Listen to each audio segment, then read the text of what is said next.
Well, while we're talking about names, I want to talk a little bit about pronouns. When we talked to Ryan Kane, he mentioned that he's working on removing all the pronouns from his act and that it isn't as easy as you might think it is to do that. Why is that a good idea? And are there other uses of language people should be concerned about when dealing with an audience?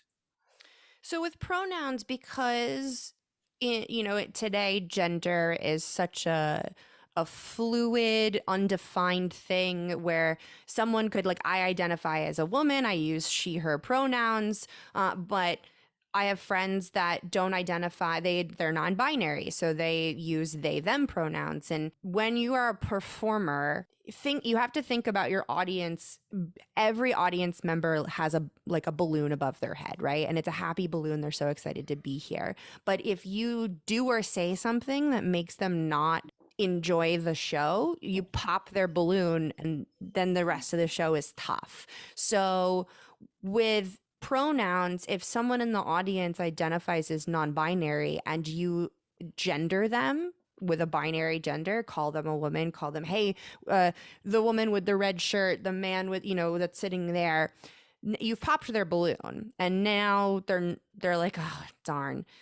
Okay, this is just another time in my life that I have to, deal with this. And you don't want that in your show, right? You want people to enjoy it. So it's a pretty great idea to just have a blanket of no specific gender. So you can use someone's name. That's so super easy. Just learn their name. Look at that. We all have names. Done. Easy. And then you could just use a blanket they, them. Let's give them a round of applause. Clap for them as they come on stage. You can just use they, them, and then you're fine. No one has ever complained to me in the last 3 years that they're upset I called them they or them. Yeah. It's just blanket. But I have had someone who was a regular attendee of this magic venue.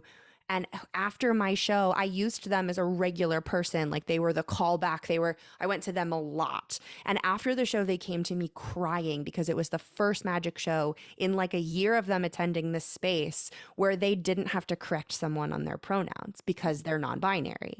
And that to me was, I went, oh, this is really important. And I think it's something that everyone should consider doing.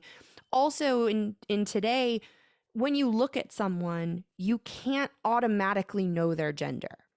If they have short hair, if they're dressed a certain way, you don't know how they identify. And so why risk it? Why misstep where then they have to go, oh, actually, I'm a woman, I'm a guy, I'm non-binary. Just make it blanket so that it's not important. It's not something they need to think about and they can just enjoy the show. And then you have no awkward moment on stage.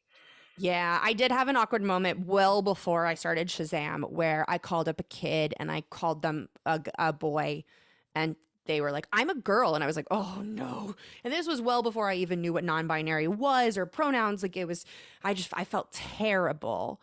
And I'm so glad that I learned how to do this. It takes a while. You have to obviously retrain your brain but honestly, I know it's hard and I know we'll mess up and I still occasionally accidentally slip a pronoun in that's I go, oops, my bad. But honestly, it is so worth it. I've only seen great things come from it. So I would just really recommend to all performers, get rid of them, just use the blanket they them, use their name and they don't have to worry about it anymore.